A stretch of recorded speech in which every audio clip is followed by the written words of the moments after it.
Thousands of teachers in Gabon have been on strike for the past 6 weeks, paralysing the school system. It marks the first wave of social unrest under the rule of President Brice Oligui Nguema, who seized power in a military coup in August 2023. The teachers are alleged to have been angered by a 10-year freeze on wages. Nhlanhla Mahlangu reports. Teachers and civil servants in Gabon have been on strike less than a year after Brice Oligui Nguema's election over a long-standing wage freeze. Classes in Gabon remain suspended for the third consecutive week as teachers continue their strike action, according to local reports.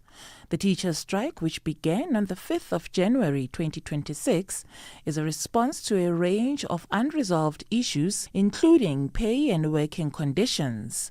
Despite agreeing to negotiations via a mediator, the striking teachers have set preconditions for the resumption of classes. The collective behind the movement, which includes the National Union of Teachers, SENA, and the National Union of Technical and Vocational Teachers, and SOS Education, notably want the release of 2 union members imprisoned for supporting the strike. But while SOS Education has called for the resumption of classes, teachers are still staying away from school. The government has launched a fast-track review to clear salary arrears and status backlogs while resolving delays in appointments. It comes as the Education Ministry raised the budget from some $237 million in 2025 to $496 million for 2026. Reporting for Channel Africa, I am Nhlanhla Mahlangu in Johannesburg. So let's discuss this further then, the education system of Gabon and how the teacher strike has crippled this system and how government is responding to this. We now speak to Yvan Disuly, who is member of Gabon Civil Society and General Secretary of a non-government organization called Avenir Africa. Yvan, thank you for joining us. Good morning. Good morning, Yasanda. Thanks for having me. It's our pleasure. Thanks for making time to shed light on this issue. Why have the teachers in Gabon decided to down tools? We understand the strike started on the 5th of January. There's also mention of a 10-year freeze on wages. Yeah, exactly. The strike started officially on the 5th of January when the pupils and secondary school went back to school after a festive season. But they decided to go on strike even before that date. It was on the 19th of December when the school was going on holiday. So all the as you mentioned it, SENA, CONASI said, and SOS Education decided to give some demand to government so that they can resolve those issues. But the area in salaries, like for volunteers, have been they haven't been taken from government, giving them some salaries, and for those new ones who come out from education school, so they've been affected to teach now. So there was a lot of demand that was being asking for many years already, and the teacher decided to put some demand on the table of the government, and the government didn't hear them at first. It's only when they went back to school when they restart school on the 5th of January that the thing gets a bit bigger, and the whole the country was going on strike, and government decided to take them seriously. How much damage has been caused to the education infrastructure? We know that there's a strike, so the teachers haven't showed up, but has there been any physical damage to the actual infrastructure in schools? And this is marking also the first major unrest since the 2023 coup. So what does that mean? Yeah, exactly. There was no damage on school infrastructure, not at all. No one. There's no striker was only at the pickets. They just singing and not attending classes. That's the only thing that they were doing. Or even those teachers didn't went to school at all. That was there was how do you call it, ville morte, or if I call it like that. There was no one at school, no teachers and no pupils even. And as you mentioned it, that was the first front, like social front that the president is having after the coup in 2023 and the election when he was like elected in last year, in April last year. That's the first challenge that he's having for like against like national. Even national strike is not only on teachers. Many departments, like public departments, are going on strike now. And I think that the government and the president himself, they must take those things seriously. Recently, last week, he received like the Department of Health, like those people working, those workers from the Department of Health, he received from like higher education as well. And we're talking about the oil sector. So many departments are going on strike. Even the national television is on strike. So there's a challenge that is having like a social front challenge, and the president must take those problems seriously for him to not having much trouble. That's what we are. That was the reason even there was like a coup in 1993 because the previous government was not taking taking those problems that were public sector seriously. There was a lot of the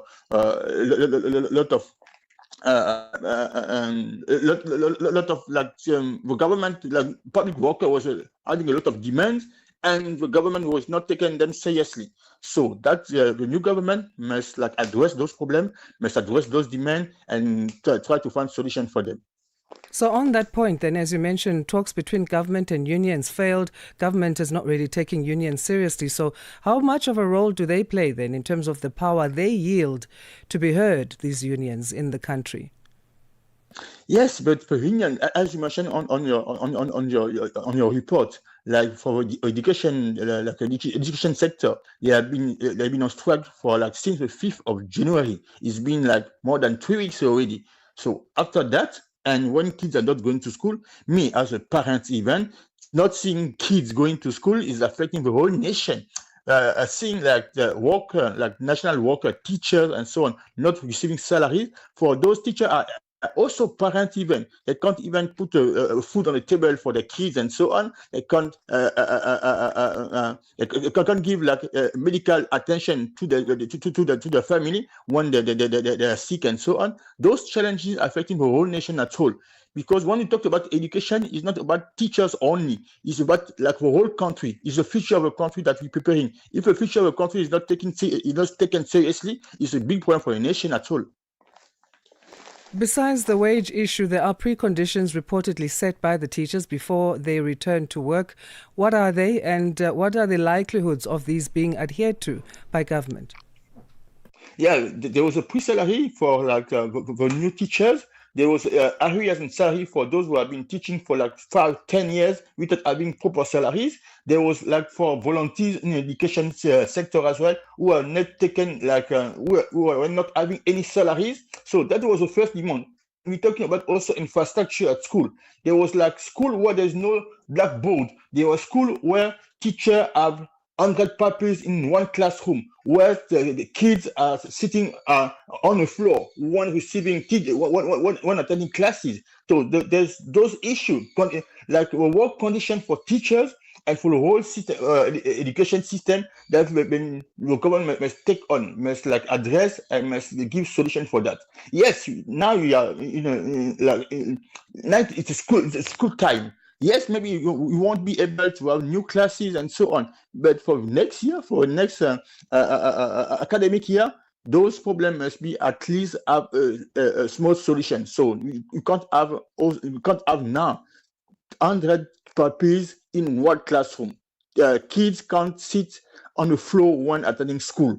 Those kind of problems must be addressed by the government.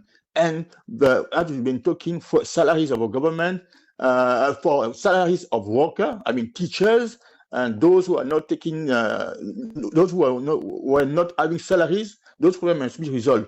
And the integration in the public system, even those problems must be resolved by the government for that, so that those the union who are demanding for the point to be resolved can find solution, and so that things can go back to normal. But how does the government justify a 10-year-long wage freeze. I mean, that's unheard of, especially in an essential section like education, where you go to work for a whole 10 years, you never get an increase in that entire time. And I know there's an overlap of governance because the military took over in 2023. What are they saying are the reasons that there would be this wage freeze for this long, 10 years? Yeah, we're going saying that that's what they inherited for previous government. But even so, like when your government has been in power for 3 years already. So yes, let's say that was like during Ali Bongo time when there was a lot of things that was not done properly. And those teachers was maybe those who were from like the previous government. I mean, Ali Bongo system, that he didn't take care of them. But now, after 3 years in power, those problems must be resolved. Just by last year, military received an increase on their salaries. I mean, like big militaries, like officers and so on, they receive increase in their salaries. And the essential sector as education, health department, those departments must have a special address. If you want your country to go to go in a big stand to do better things for your population to be healthy and so on, you must put an accent to those departments. That's really important. That's a core of a nation. And the government has to address those problems to make sure that the whole country, the whole population can be happy and can be at ease, so that things can be can go on a normal way. Thank you so much, Yvan. We'll leave it there for now. Absolutely, it has to be resolved, this matter, because education is very important. That sector cannot be left to be this vulnerable, particularly this stage of the year. So thank you for your insights. Thank you so much for having me again. Our pleasure. Yvan Disuly is member of Gabon Civil Society and General Secretary of the NGO Avenir Africa, talking about teachers having down tools there in Gabon.